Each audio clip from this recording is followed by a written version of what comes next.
За амралт өдөр юм дээ. За та зөв дээрээс нь дулаалах бичлэг явж байна. Доотлоо ингэж хаагаад энэ гаражийн тааз юм шиг байна. Бас металл босоодаар хаачлаад ороосна. Text space хөөс 10 см твсээд эдс түүн дээрээс нь 10 см хийгээд 20 см-аас сайхан дутаахан тааз болж байна. За энэ дээр уур тусгаалагч пластик мембран твсээд тогтоогоод дээрээс нь дахиж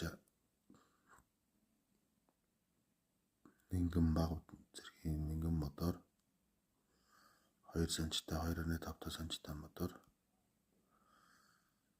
хараам зангадаад дээврийнхаа төмрийг тавина. Яагаад ингэ хөндөрүүлж хийж байгааг үл нь агаарын солилцоог бий болох ёстой. Дээврийн доор. За ингээд дээврийнхаа төмрийг тогтоогоод ингээд сайхан тааз дээвэр болж байна.